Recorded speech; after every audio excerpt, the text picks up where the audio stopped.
stuck in gear. Huh? Because it's stuck in gear. It wants to drive over the pile and flip me on my side. Yeah, but can't you just nudge it and then... Oh, I'm going to try.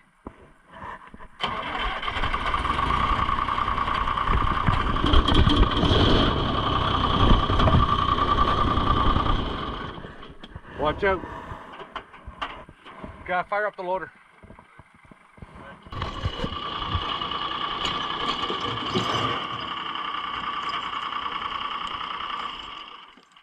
Watch out.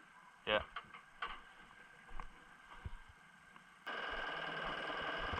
Go. Push.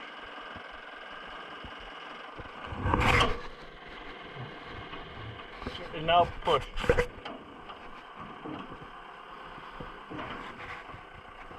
Yeah.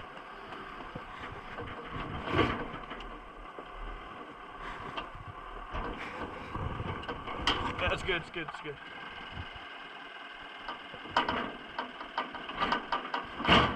You may have seen, well, I'll show you in that little bit of video what happened actually.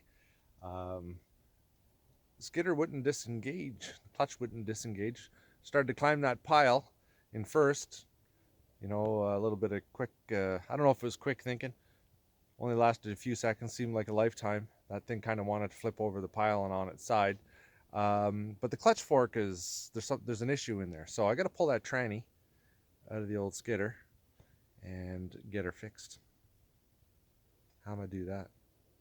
It's only -10 today, so it's not too bad. Let's get at it. See how that one is there? That one's there. It needs to push down more.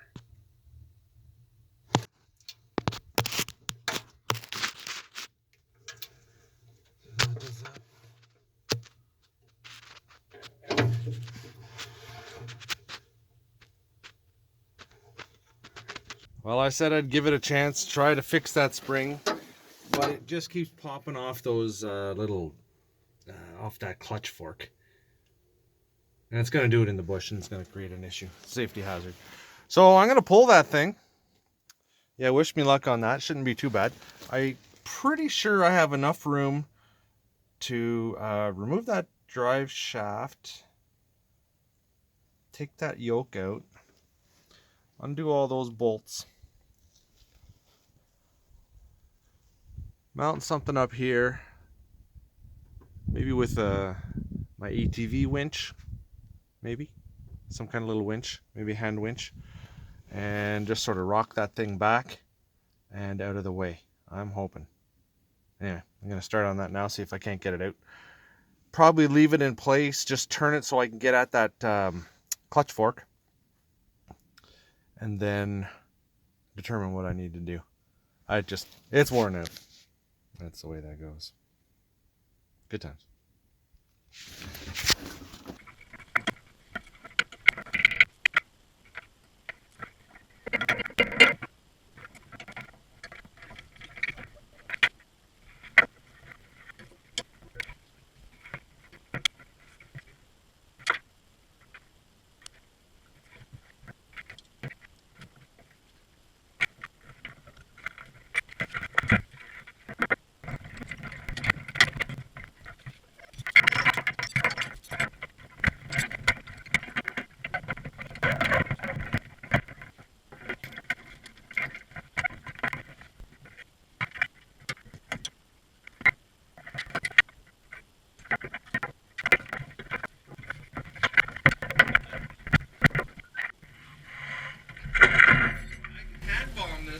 Transmission, even me.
Well, my flywheel, my new clutch, or rebuilt clutch back in there.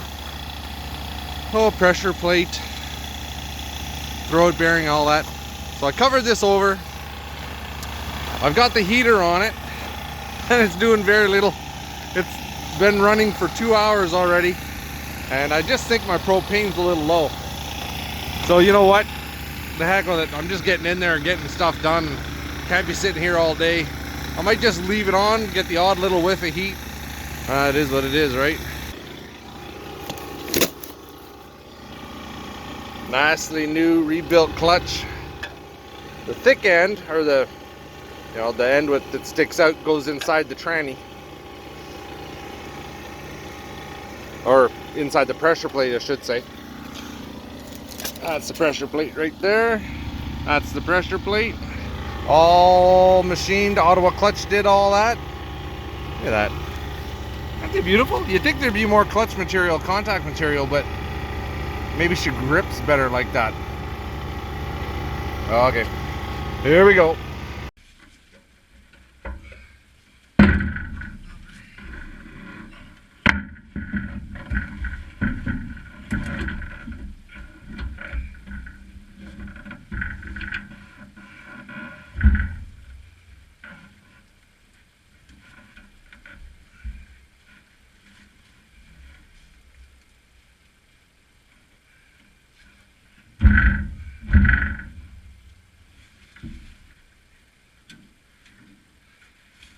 Using this as a little bit of a pilot tool. Get it in. Sounds like I got it.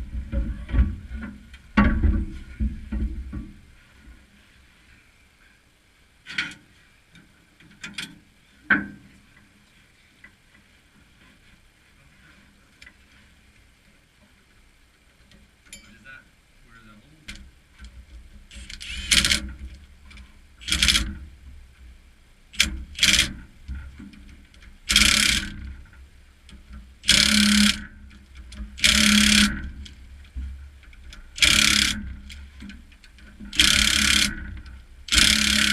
Alright, flywheel installed. They didn't push that pilot bearing in, so I did. That's a 6205 pilot bearing, which is probably one of the most common bearings if you know anything about snowmobiling. It's used everywhere. So I just punched that in, no problem, just with a flat surface. Drove those bolts in. Important to put a little bit of oil or a little bit of grease on that pilot bearing, I think. Facilitate the aligning of everything, because that's always the main issue here, right? Is aligning everything. Distance from the flywheel surface to the edge of the flywheel housing is 2 1/8 inches. This is for my own info. This is going to tell me what SAE pattern this flywheel is, and I'm looking at about 13.5 inches roughly. Is that the right hole to the right hole? Yes, it is. Just for if I plan to, I kind of want to plan a swap. The flywheel itself is 15 inches across.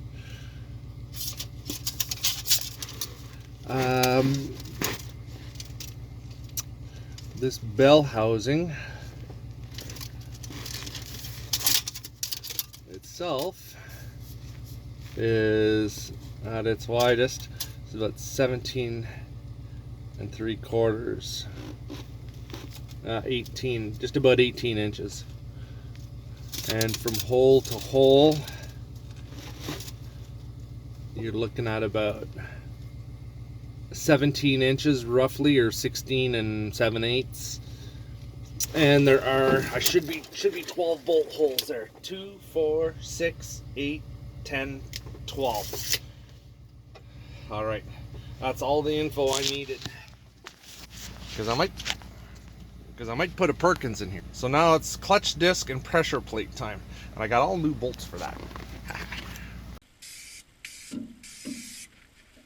The alignment tool wasn't exactly the right size, so I just put some tape on that so it would fit in that opening there.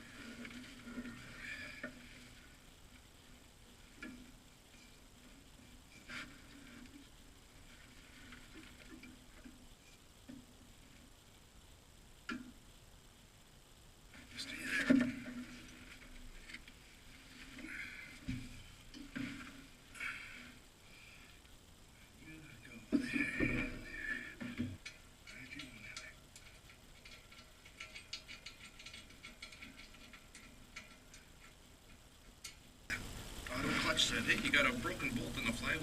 That kind of made sense, because I only remember taking 7 out. I just thought one had fallen out, or the guys got lazy when they were in here changing that seal years ago and just left it. Because, you know, that's kind of what they do, right?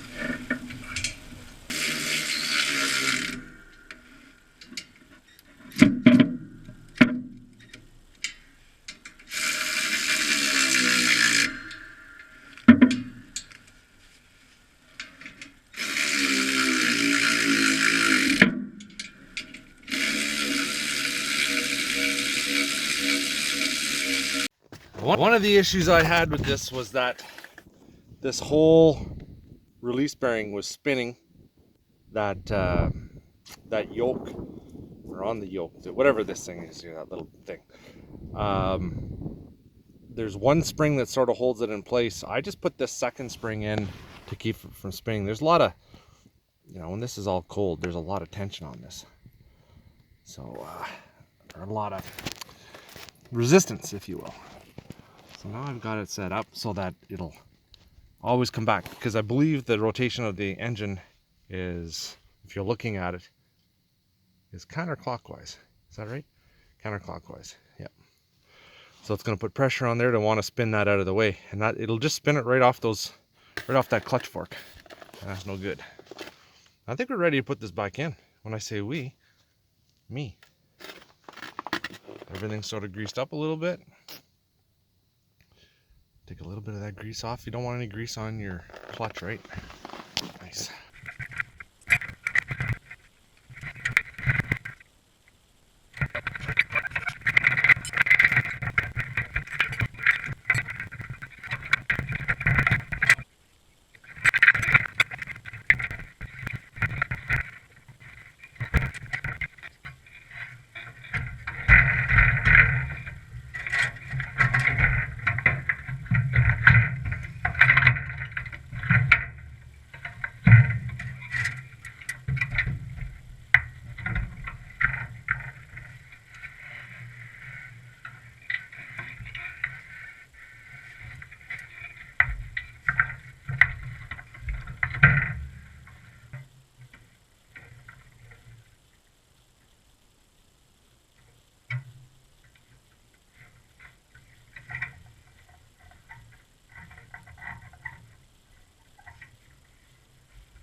Just have to take care of the final stuff, the throttle and the steering linkage, and tidy everything up. Brake, or the clutch slave has to go back on, and we'll take it for a test trip. That took, what I say, about just a little over an hour to get it out. Should have removed the clutch slave and a couple levers, make life easier. So an hour to take it out, 3 hours, 2.5 hours to put it back in at minus 27 when I started this morning. 27 Canadian. For all you Americans, I don't know what that is. She's a cold day. But skidder's gonna be running. Pretty happy.